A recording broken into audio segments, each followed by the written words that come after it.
مولاي صل وسلم دائما أبدا على حبيبك خير الخلق كلهم. Di Quran surah ke-13 ayat ke-28. Ala bidzikrillahi tatmainnul qulub. Masih ingat qulub jama dari kata apa? Qalbu. Jadi kalau salat Anda benar, hati Anda tenang. Ciri hati yang tenang, dia bisa mengendalikan nafsu dalam kehidupannya. Sehingga muncul yang baik-baik di sini. Jadi kalau teman-teman sudah salat 5 kali dalam sehari, tambah dengan sunnahnya, hatinya belum tenang, pasti ada yang kurang tepat dalam salatnya. Karena jangankan salat, tempat salat saja disebut oleh Quran tempat yang menenangkan. Quran surah 2 ayat 125. Wa idz ja'alna al-baita mathabatan lin-nasi wa amna. Dan ingatlah ketika kami tetapkan al-bait Ka'bah itu di sekitaran Masjid Al-Haram. Begitu Anda ke situ kata Allah, Anda punya masalah apapun, segelisah apapun di depan Ka'bah, tenang jiwa Anda. Dan hebatnya lingkarannya disebut dengan masjid. Masjid pun punya aura yang mirip-mirip sama. Gak percaya silahkan. Anda dari rumah datang ke masjid, begitu dibuka pintu masjid, melangkah ada ketenangan tersendiri. Ada lain teman-teman.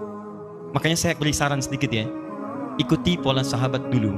Itu mereka apapun pekerjaannya, ada pengusaha, ada pedagang macam-macam. Itu kalau selesai bekerja, itu nggak langsung ke rumah Pak, teman-teman. Mereka mampir ke masjid. Begitu keluar dari masjid, yang dibawa itu aura masjid. Dia nyampe rumah itu bukan aura pekerjaan. Kadang-kadang kalau Anda dari pekerjaan ke rumah, itu yang dibawa tuh bayangan pekerjaan, menumpuk macam-macam, sehingga kadang-kadang banyak kegelisahan. Coba mampir, begitu keluar, sudah ada ketenangan dalam jiwa. Enak, tenang. Saking tenangnya masuk, salat 2 rakaat, lebih tenang lagi. Duduk, atasnya AC, tidur aja gitu kan. Paham ya? Satu. Jadi, cari semua bentuk hubungan dengan Allah, itu akan menguatkan jiwa Anda. Di antara kalimat zikir nanti turunkan, ada salat, ada baca Quran. Makanya kalau nggak percaya silahkan, Anda sedang gelisah, buka Quran. Sudah. Nggak mahal kok, buka mushaf, baca Quran, seketika tenang. Habis itu gelisah lagi. Ya. Kenapa? Belum selesai, baca lagi, minta sampai tenang jiwa Anda. Doa, Quran surah 7 ayat 205. Wadhkur rabbaka fi nafsik, doa disebut dengan zikir. Makanya kalau sedang gelisah jangan mengeluh. Nggak ada ayat tentang keluhan. Kalau ada ayat tentang keluhan di Quran, insya Allah saya jadi orang pertama yang mengeluh. Nggak ada teman-teman. Bahkan binatang pun tidak mengeluh dalam kehidupan. Kerjakan. Semut nggak ngeluh. Silahkan cek. Kera tidak mengeluh. Ayam tidak mengeluh. Cek. Nih lihat. Ini ada wajan. Ini ada cacing sini.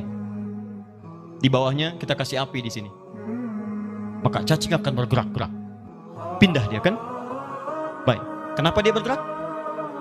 Bukan panas. Bukan, karena cacing tidak mampu untuk mengeluh. Aduh panas, aduh sakit, aduh. Kalau semua aduhnya kapan dia pindahnya? Pernah dengar? Coba kalau nggak percaya panaskan. Dengar nggak kalimat aduh, nggak ada. Silakan cek, nggak ada. Dia gerak aja supaya menghindar dari kepanasan. Anda itu nggak pernah tuntas masalah bukan karena Anda kurang hebat, barangkali banyak ngeluhnya. Dan Anda kurang tenang bukan karena kurang kaya, kurang takwanya, ini poinnya. Dan kurang ibadahnya. Itu bagian pertama. Masih ada waktu, Masih. 2. Ini. Rumus cepat. 2. Ini indah sekali di Quran. Tadi kata Quran, qad aflaha man zakkaha.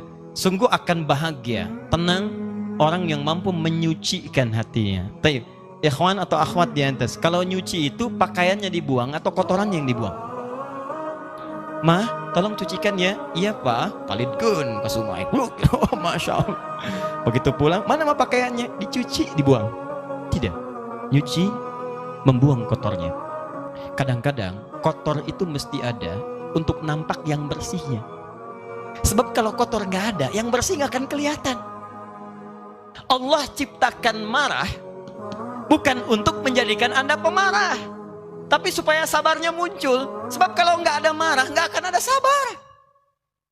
Kan mustahil ujuk-ujuk tiba-tiba datang kepada saya. Nggak ada hujan, nggak ada angin, nggak ada masalah. Tiba-tiba, sabar Ustadz, sabar. Saya cuma tanya, sehat? Karena mustahil teman-teman. Mustahil ada kejujuran. Kalau tidak diciptakan, lawannya dusta. Kalau nggak ada dusta, bagaimana bisa mengukur jujur? Jadi caranya bagaimana kata Quran? Ketika Anda mendapati semua ini dalam kehidupan, tidak diciptakan ini kecuali untuk diketahui lawannya.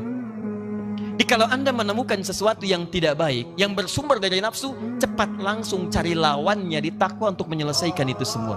Karena itu tidak dimunculkan kecuali melatih Anda untuk mendapatkan sifat takwanya. Contoh prakteknya. Ibu, halo? Suami pulang dari kantor, tiba-tiba marah. Marah saat dititipkan pada suami, hakikatnya isyarat Quran bukan ingin menjadikan suami pemarah, bukan. Tapi dititipkan marah pada suami supaya sabar di ibu itu muncul. Sebab di depan itu banyak persoalan yang membutuhkan sabar yang lebih. Kalau pada yang ini aja nggak bisa sabar, bagaimana mengatasi yang di depan? Diberikan kesabaran itu. Dititipkan marah pada suami bukan untuk menjadikan suami pemarah. Jadi kalau suami pulang marah misalnya, maka lihat cara bacanya. Berarti ibu dituntut untuk menghadirkan kesabaran. Allah sedang ingin memunculkan sifat takwa pada diri ibu dalam bentuk sabar. Ibu ingin dekat dengan Allah? Ingin. Baik. Sekali lagi, ingin dekat dengan Allah? Kunci dekat dengan Allah, sabar. Innallaha ma'as sabirin. Quran surah kedua ayat 153. Allah dekat dengan orang-orang sabar. Ibu ingin masuk surga? Kunci masuk surga, sabar. Quran surah 13 ayat ke-28. Kalimat malaikat pertama menyambut orang ahli surga, salamun alaikum bima sabartum. Selamat, Anda bisa masuk surga karena sabar. Jadi kalau ada suami marah, datang ke rumah, berbahagialah bu. Kenapa? Karena pada saat itu ibu dititipkan oleh Allah langsung cari lawannya. Mama, alhamdulillah, sabar. Ya Pak, Masya Allah. Ini kadang-kadang tertukar. Suami marah, ibu lebih galak. Masya Allah. Mama, kenapa Pak? Mama kenapa? Papa kenapa? Mama gak tahu kalau Papa ini matahari, pemimpin. Papa gak tahu kalau Mama bulan. Dengan kekuatan bulan aku menghukummu. Ini repot. Gak nyambung. Gak beres-beres kalau begitu. Sama. Jadi sebenarnya nggak susah. Kalau Anda menemukan yang kotor dari nafsu, cepat cari lawannya yang baik. Suami pulang nih, istri cemberut. Apa lawan cemberut? Senyum. Di begitu Anda pulang ke rumah, lihat istri cemberut. Ini Anda tinggal senyum. Assalamualaikum. Dik. Kayaknya kenal. Udah gitu. Ya, cuman memang teorinya mudah, prakteknya tidak sederhana itu.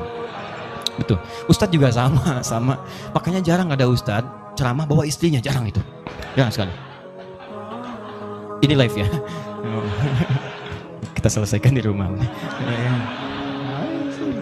Jadi dua saja itu. Pertama, bangun hubungan dengan Allah, zikir. Makanya Anda kalau temukan kalimat-kalimat ibadah itu semuanya takwa ujungnya. Nanti sebentar lagi puasa. Apa tujuan puasa? Takwa. Quran surah 2 ayat 183, paling kiri sebelah atas.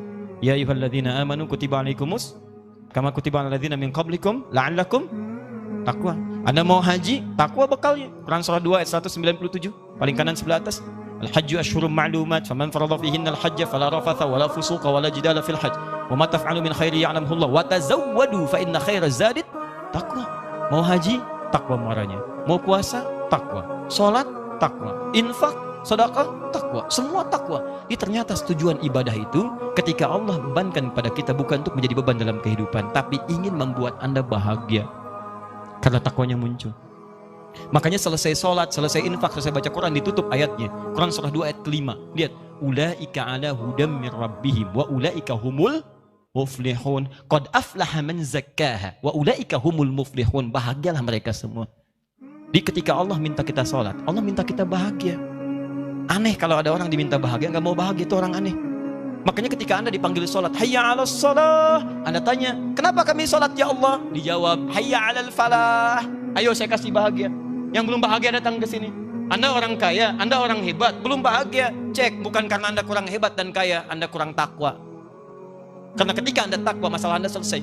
Quran surah 65 ayat 2 dan 3. Wa may yattaqillaha yaj'al lahu makhraja wa yarzuqhu min haitsu la. Selesai. Quran surah 2 ayat 189. Wattaqullaha la'allakum tuflihun. Anda takwa, ini nafsu turun. Begitu turun, maksiat hilang. Begitu hilang, dosa diampuni. Turun Quran surah ke-8 ayat ke-29. Jelas kalimatnya.